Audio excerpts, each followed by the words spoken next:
नमस्कार दोस्तों, स्वागत है आपका हमारे YouTube चैनल में। दोस्तों, राजस्थान उच्च न्यायालय जोधपुर में वाहन चालकों के पदों पर एक भर्ती निकली है दोस्तों। तो इस भर्ती के लिए क्या प्रोसेस रहेगा, क्या इसकी शैक्षणिक योग्यता है, कौन कौन अप्लाई कर सकता है, अंतिम दिनांक कब है, क्या सिलेबस रहने वाला है और आपको कितने चरणों से गुजरना पड़ेगा, इन सभी प्रश्नों के उत्तर दोस्तों आपको इस वीडियो में मिलेंगे आज। तो यदि आप इस फॉर्म को अप्लाई करने के इच्छुक हैं तो आप ये वीडियो शुरू से लेकर अंत तक देख सकते हैं दोस्तों। सभी आपके जो डाउट हैं उनका समाधान इस एक वीडियो में आपको मिल जाएगा। तो देखिए दोस्तों, ये आज की डेट का विज्ञापन है मेरे सामने, आप देख सकते हो 22/7/2020 का ये विज्ञापन है राजस्थान उच्च न्यायालय जोधपुर का। दोस्तों, इसमें आप देख सकते हो, सबसे पहले तो मैं आपको बता दूं, 1 नंबर पॉइंट में लिखा हुआ है कि आपको 2 वर्ष तक जो अभ्यर्थी चयनित होंगे उनको 14,600 रुपये के फिक्स्ड पारिश्रमिक पर कार्य करना होगा। मतलब 2 साल तक आप प्रोबेशन पीरियड में रहोगे तो आपको 14,600 रुपये मिलेंगे। और ये L5 जो पे ग्रेड है आपको, उसके हिसाब से पे स्केल के रूप में बाद में आपको 20,800 रुपये से लेकर 65,900 रुपये दे होंगे 2 साल बाद जब आप स्थायी हो जाओगे। तो आगे दोस्तों इसमें लिख रखा है विशेष नोट। इसमें बताया गया है दोस्तों कि जो भी मतलब दिशा निर्देश आएंगे बाद में, वो आप राजस्थान उच्च न्यायालय की वेबसाइट जो इन्होंने उपलब्ध करवाई है इस पर आप जाकर चेक कर सकते हो। और आगे लिखा है कि 2 नंबर पॉइंट में कि आपको जो अपनी डिटेल्स हैं वो सारी सही फिल करनी है जब आप ऑनलाइन फॉर्म फिल करते हो। ये है दोस्तों 2 नंबर पॉइंट। रिक्तियों की संख्या व आरक्षण ये आपको अंत में मिलेंगे। अंत में एक लास्ट पेज पे ये सारी चीज़ें दी हुई है, वहाँ मैं आपको बताऊंगा कि कितनी जो पोस्ट पे आपका ये पेपर होने वाला है। आगे देखिए दोस्तों, कुछ महत्वपूर्ण नोट डाले हैं इन्होंने, इसमें से आप पढ़ सकते हो। सबसे इम्पोर्टेंट मैं बता दूं, 3 नंबर पॉइंट सबसे इम्पोर्टेंट है, क्योंकि इसमें दिव्यांगजनों को है जो कोई आरक्षण दे नहीं है। क्योंकि आपको पता है वाहन चालक के पद पर ये मतलब एक हष्ट-पुष्ट व्यक्ति की मांग रखी है इन्होंने, तो दिव्यांगजन को इन्होंने कोई आरक्षण नहीं दिया है दोस्तों। ये एक महत्वपूर्ण नोट है और नोट आप पढ़ सकते हो सारे।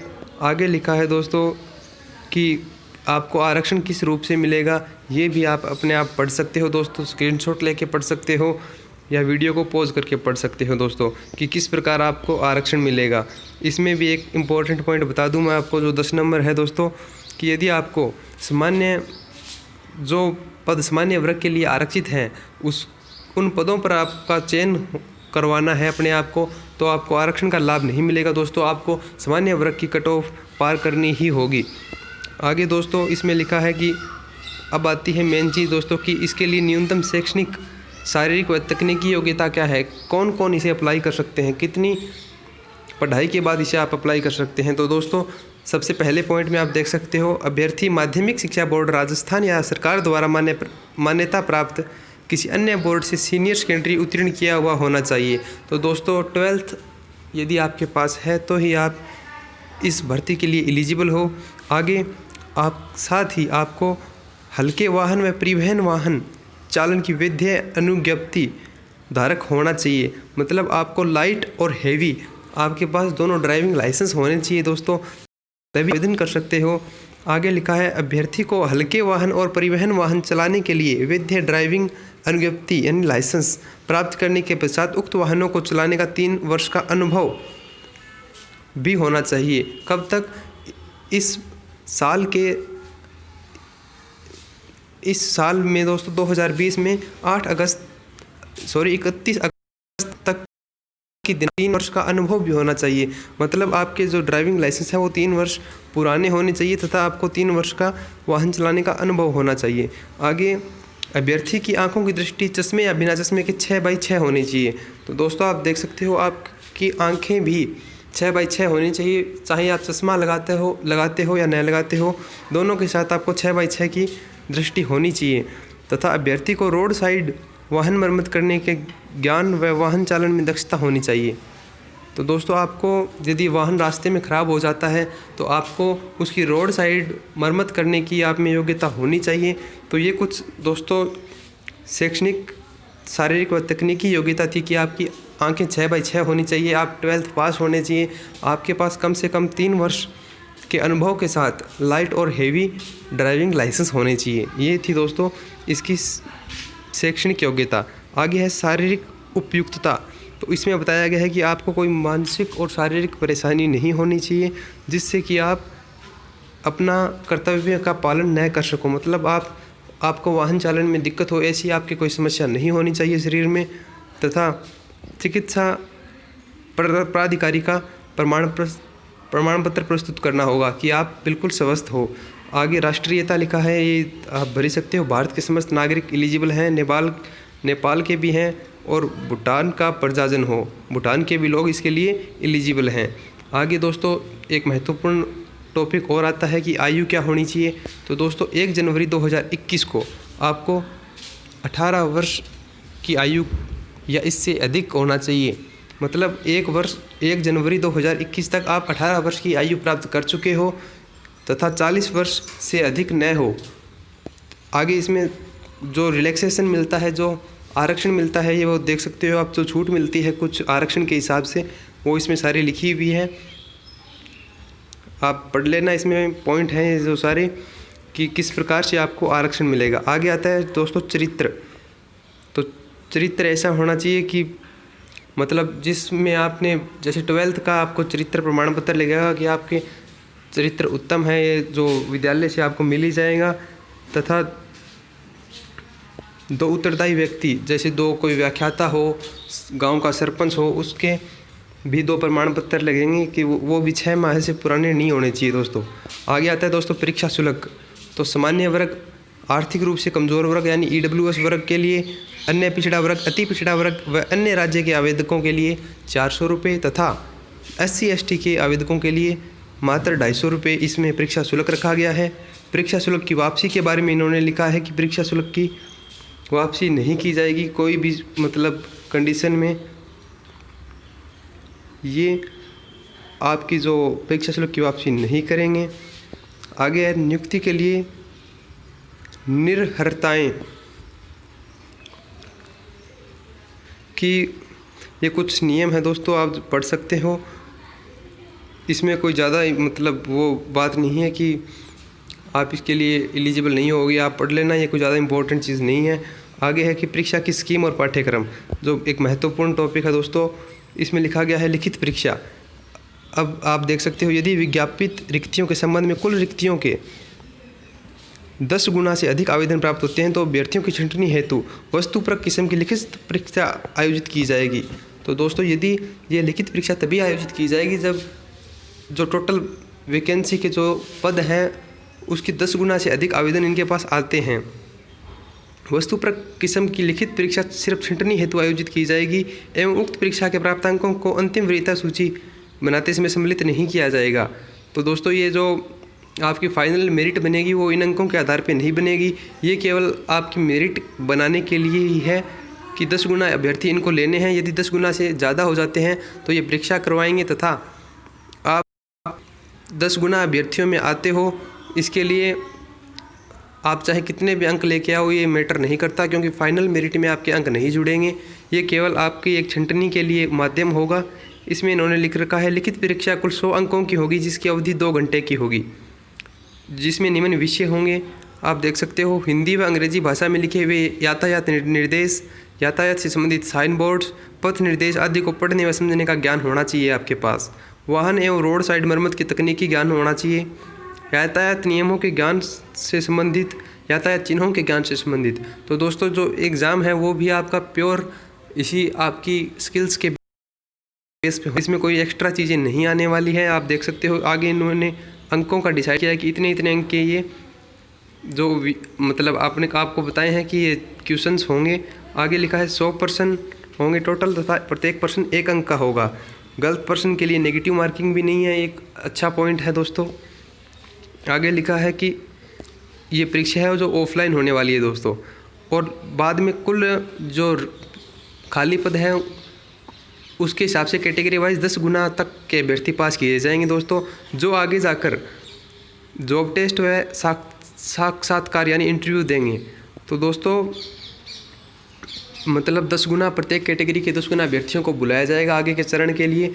आगे लिखा है जॉब टेस्ट व व्यक्तिगत साक्षात्कार हेतु अर्हता प्राप्त करने के लिए SC ST के अभ्यर्थियों को लिखित परीक्षा में 40 अंक तथा अन्य सभी अभ्यर्थियों को 45 अंक लाने होंगे। मतलब मिनिमम क्राइटेरिया रखा है दोस्तों इन्होंने, आप देख सकते हो 100 अंक की परीक्षा में से 40 अंक तो आपको लाने हैं। यदि आप SC ST से बिलोंग करते हो मिनिमम 40 अंक तो लाने ही पड़ेंगे, तथा यदि आप किसी अन्य वर्ग से हो तो आपको मिनिमम 45 अंक लाने पड़ेंगे दोस्तों।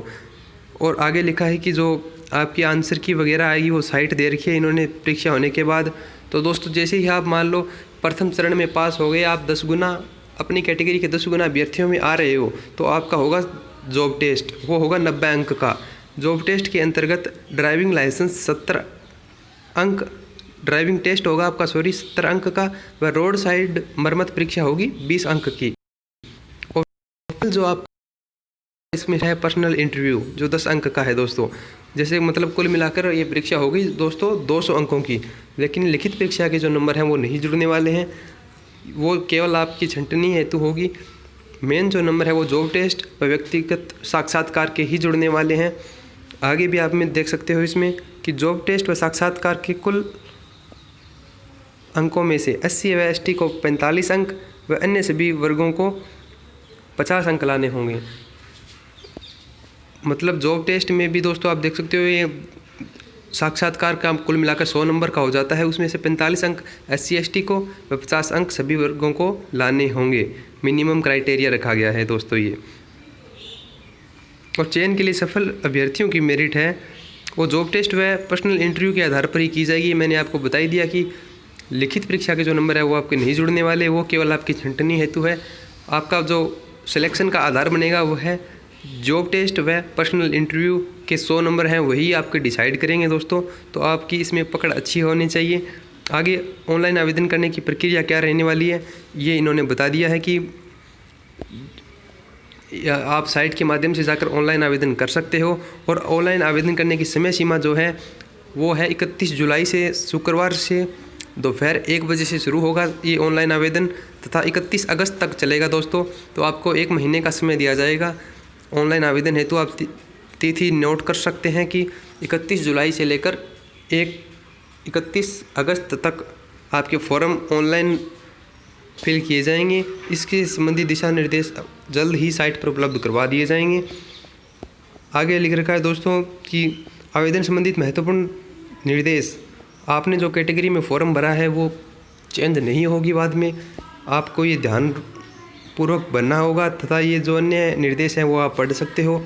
आगे आता है दोस्तों कि परीक्षा का स्थान, माह, दिनांक, परीक्षा कब होगी, कहाँ होगी, तो इसके लिए अभी तक कोई मतलब सूचना नहीं आई है। जैसी सूचना आती है मैं आपको वीडियो के माध्यम से अवगत करवा दूंगा दोस्तों। अभी तो केवल फॉर्म भरने की डेट आई है, वो भी 31 जुलाई से शुरू होंगे फॉर्म, 31 अगस्त तक चलेंगे। प्रवेश पत्र भी बताया इन्होंने किस वेबसाइट पे मिल जाएगा, आपको डाक से नहीं भेजा जाएगा। वह लास्ट में आप देख सकते हो कुछ अन्य महत्वपूर्ण निर्देश भी हैं कि आपको क्या क्या डॉक्यूमेंट्स चाहिए, कब कब होने चाहिए, आप पढ़ सकते हो दोस्तों। परीक्षा में आपको कुछ कोई मतलब बेफालतू की चीज़ नहीं लेके जानी, मोबाइल फ़ोन, ब्लूटूथ वगैरह, आप देख सकते हो ये कुछ इन्होंने बताया है। लास्ट में आते हैं दोस्तों, तो जो अपने पद हैं ये दे रखे हैं, ये आप देख सकते हो कि कितनी पोस्ट पे हैं, टोटल देख सकते हो आप, टोटल वैकेंसीज़ कितनी हैं। राजस्थान उच्च न्यायालय में टोटल वैकेंसीज़ 35 है दोस्तों, जिसमें आप देख सकते हो जो जनरल हैं वो 11 पोस्ट हैं, टोटल जनरल की 15 पोस्ट हैं, EWS की टोटल 3 पोस्ट हैं, SC की 5 पोस्ट हैं, ST की 4 पोस्ट हैं, OBC की 7 पोस्ट हैं, MBC की 1 पोस्ट है, और हॉरिजॉन्टल रिजर्वेशन के आधार पर एक्स सर्विसमैन की 4 पोस्ट है। इस प्रकार दोस्तों आप देख सकते हो 3 भागों में बांटा गया है इसको राजस्थान उच्च न्यायालय में, आगे राजस्थान राज्य न्यायिक अकादमी जोधपुर में, तथा लास्ट में है राजस्थान राज्य विधिक सेवा प्राधिकरण जयपुर में। तो टोटल वैकेंसी आप देख सकते हो, ये मेरे सामने है, ये टोटल वैकेंसीज़ हैं। राजस्थान उच्च न्यायालय में सर्वाधिक वैकेंसी है 35, बाद में राज्य न्यायिक अकादमी जोधपुर में 3 और राज्य विधिक सेवा प्राधिकरण जयपुर में 3। और आगे भी आप देख सकते हो कि ये डिस्ट्रिक्ट वाइज हैं, जो टोटल जो डिस्ट्रिक्ट वाइज पोस्ट हैं जिला न्यायालयों की वो हो गए उच्च न्यायालय के बाद राज्य न्यायिक जोधपुर, राज्य विधिक सेवा प्राधिकरण जयपुर, उसके बाद जिला न्यायालयों में कि प्रत्येक जिले में आपकी कितनी कितनी पोस्ट है। तो आप देख सकते हो ये टोटल वैकेंसीज हैं। आगे कैटेगरी वाइज भी लिखा है, आप देख सकते हो। तो बालोतरा में 1 पोस्ट, 12 में 3 पोस्ट, भीलवाड़ा में 2 पोस्ट, बूंदी में 2 पोस्ट, इस प्रकार आप देख सकते हो दोस्तों। ये आपकी कैटेगरी वाइज भी इन्होंने अलग अलग लिख रखा है। तो ये था दोस्तों इस विज्ञापन के बारे में पूरे। यदि आपको अब भी कोई डाउट है तो आप कमेंट बॉक्स में पूछ सकते हो। यदि कोई सुझाव है तो वो भी कमेंट बॉक्स में दे सकते हो। धन्यवाद दोस्तों।